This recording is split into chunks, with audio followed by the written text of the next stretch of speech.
parking on top sidewalk tayo, sir. Umalis mo yung sabi. Hindi siya ito. Wala ka lisensya na patitikitan. Ano pa? Wala ka lisensya na patitikitan.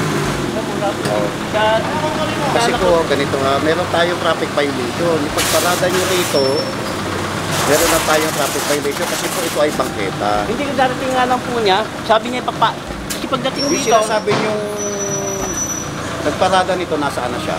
umuwi po kasi meron nga po. Kaya nga po. Ganito sir ha. Kaya natin ito inuhuli kasi merong traffic violation. On both side, may mga naka-illegally parked dito sa kabaan nitong Malunggay, Barangay Veterans. Bali, hanggang sa mga oras ito, wala tayo makitang mga driver para just in case bago mag 5 minutes, tikitan na lang natin. Kung lalabas ito ng after 5 minutes, wala tayong magagawa kundi ito. Dahil kung makikita mo, napakakitid nitong kalsada para paradahan ng double parking. Oo. Kaya maaari yung complainant nito, dahil nabala na rito, action na natin ito. Pati yung pinaka-safe na daanan para sa pedestrian. Yes, pati lalo na ito, itong bangketa na pinakaligtas na daanan ng mga tao. Okupado rin ng ano nila. Kung makikita mo, meron naman sila talagang garahe. Ayon dun sa nakausap natin kanina, ipapasok niya na dahil nga nagkakahulian na. Pero kanina wala silang intensyon na ipasok. Ganun pa man, binigyan pa rin natin ng konsiderasyon, no? Just in case before 5 minutes dumating yung may-ari talaga, titikita na lang natin. Pero pag wala, sorry, kakarga na natin yan. Thank you so much, Officer Francisco. Hindi ko alam kung sino naglagay ng no parking. Baka sila rin, ano? Baka para maging garahe nila. Ano may mga no parking sign. So ang dating parang sila lang pwede. Pare sila lang. Biro lang. Hindi natin alam. Hindi natin alam. Baka lang. Purong pagmamahal. What is up guys? Papa Pao here, purong pagmamahal. Lungsod Quezon, natin puting Mayora Mayor Joy Belmonte, Vice Mayor Gian Soto, tuloy-tuloy yung pagbabago. TTMD, Tikas si Paggaling, Sir Dexter Cardenas. Officer for today, Officer Francisco. Kalmado, kasama natin yan, Officer De La Rama, Mentera, Parama, Estareja, and sino pa ba? Nakalimutan pa ba tayo? Alright, together with MMDA seated 1. Second strike mga puro hapon. Araw natin Wednesday, August 13, 2025. Alas 3:15 in the afternoon.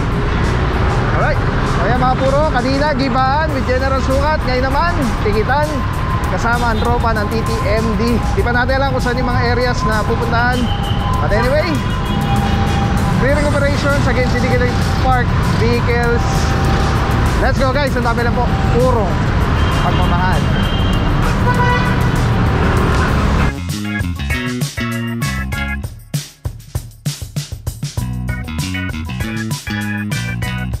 Mga puro, nakakalimutan pala natin si Officer de Guzman. Yan. Alright.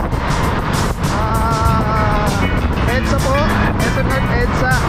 Itong binabaybay natin. So, haring din tayo sa may naman.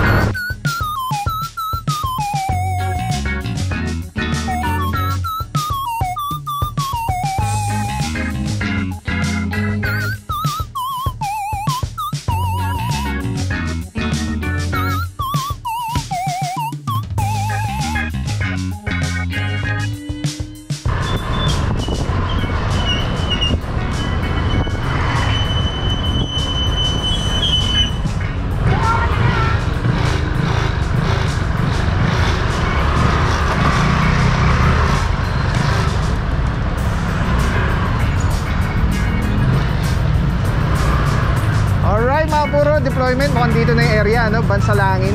I'm not sure kung mag-coordinate muna. Pero yung mga driver ayun, pinaalis na po para hindi na po sila matikitan. Puro, hindi pa dito yung area natin. Cooperate, ano pa lang, yung tawag dito, coordination pa lang. So ayan mga puro, diretso na tayo sa target area dahil coordinated na. Niradyo na nung nag-coordinate sina Officer Parama na okay na, pirmado na yung LO. Tapos meron ng kasamang guide doon. So yeah, tingnan natin kung saan yung target area.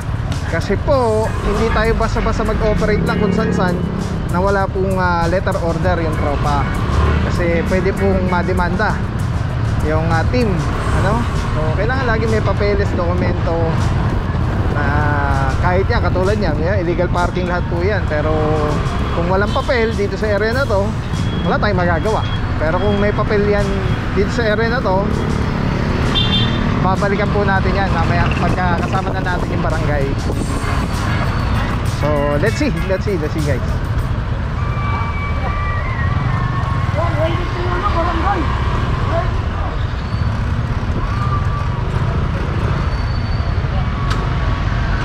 Ay mga puro Barangay Veterans Village yung ito na coordinate na po, coordinated na yung operation na ikakandak.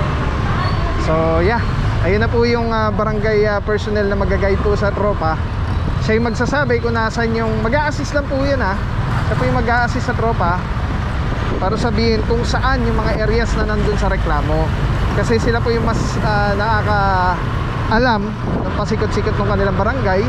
At the same time, sila rin po yung nakakaalam para mag-identify kung yung bang area na yun or street na yun ay merong ordinansa na one side parking o wala.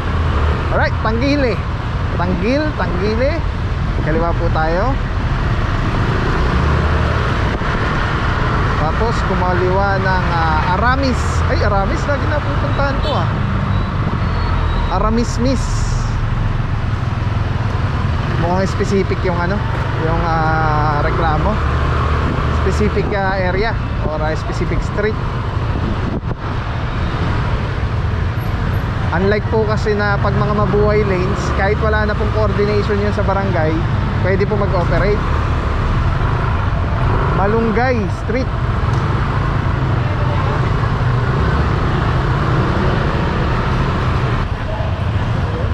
Malunggay, corner Kawayan. Uy, inana na to.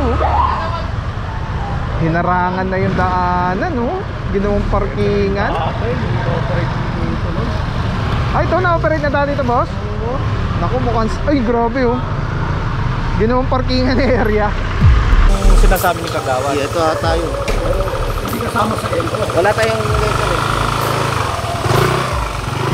Okay mga puro, may sitwasyon tayo dito, Ito, isa po sa dati daw na-operate na. Kasi ito po yung kalsada, naging parking space, hinarangan na. Kaya lang ang problema, wala po sa LO. Wala mo tayo parking, Kagawad. Kagawad ng traffic. Kausap namin. Wala. 06. Tulad na sabi natin kanina, pag wala sa LO, wala tayong magagawa po dyan. Hindi na ma-operate. So ito na lang. Officer Parama, good morning. Good afternoon, boss. Boss, ano ba yung street na reklamo ngayong araw na to, boss? Bali, itong Manong Bakawan Street. Marami pa Mayroon pa yung mga Tanggili. Pero ito Unahin natin. itong mismong kung nasan tayo ngayon, boss. Alright. Thank you, Officer Parama. Yan mga pulo. Ito, meron dito na abutan. Isa. SUV puti. Sama natin yan, si Cap, Officer Mentera. Good. Dr. po, bossy. As per barangay, wala daw pong one side parking. Meron dito Mitsubishi, itim. Naku, mabibiti ng ating tow truck. Sedan, silver.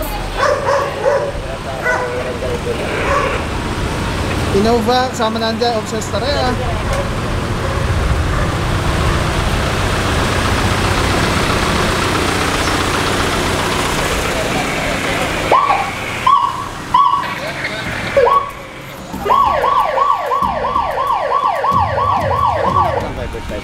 Parking on top side of tayo.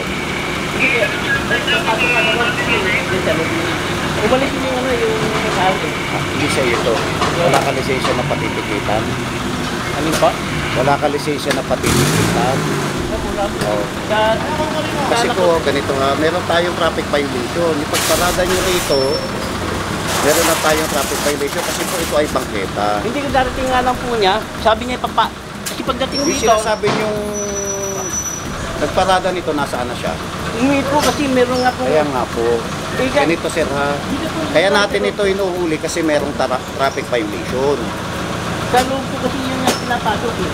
Oh, Sumasakit yung tiyan niya nung pagdating niya dito. Pero kung hindi sa inyo ito at wala kayong patitikitan na lisensya, i-inform po natin ito. Paano po yung ano?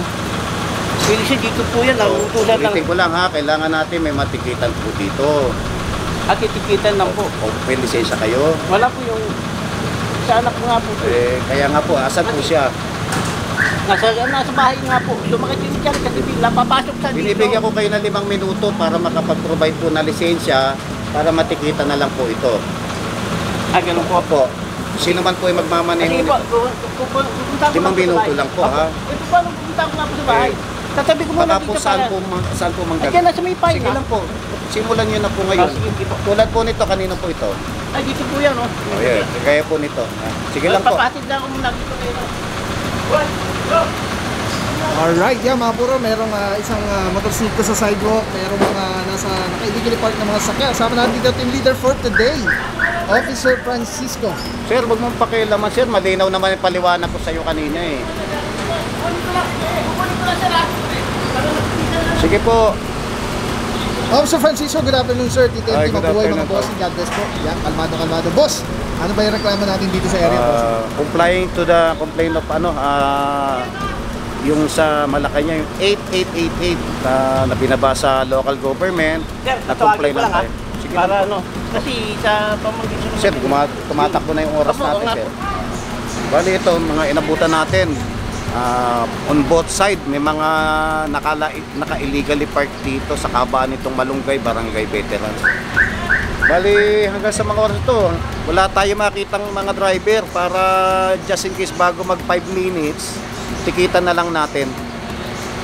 Kung lalabas ito ng after 5 minutes, wala tayong magagawa kundi ito. Dahil makikita mo, napakakitid nitong kalsada para paradahan ng double parking. Kaya maaari yung complainant nito, dahil nabala na rito, action na natin ito. Pati yung pinaka-safe na daanan para sa pedestrian.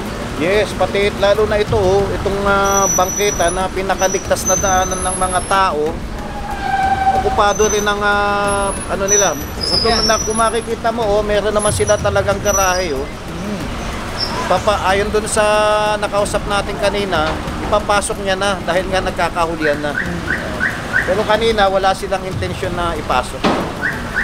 Ganun pa man, binigyan pa rin natin ng konsiderasyon, just in case before 5 minutes dumating yung may-ari talaga, titikita na lang natin. Pero pag wala, sorry, kakarga na natin yan. Thank you so much, Officer Francisco. Kalmado. So ito po yung next ni Bossing, Officer Francisco na area. Tapos eto, silip tayo banda dito. Meron dito isang sa Civic, ganda Dover, pula. Inoorasan na po yan. Ito po, may driver na, ticket na lang po ito. Ayan, nasama na dyan si Officer Galarama. Alright, yan mga puro, may mga driver naman dito. Ticket na lang. Ito po, walang driver. Napo na po, sama na dito, Officer de Guzman. Boss, anong sitwasyon na dito, boss, na sa panatoy sa wala pang driver, boss? Pag-coordinate natin sa barangay, dito sa street ng Malunggay, walang one-side parking, silang designated, kaya tinauna natin to. Alanganin, dalawa sila, kanto. Double parking. Nahihirapan makapasok ng sasakyan. Makalabas, papuntang saan sila papunta. Alright, thank you so much, Officer de Guzman. Yan mga puro, diretso ng Tumana Marikina. On top of the towing fee, meron pa siyang babayaran na violation yung ticket niya sa MMDA.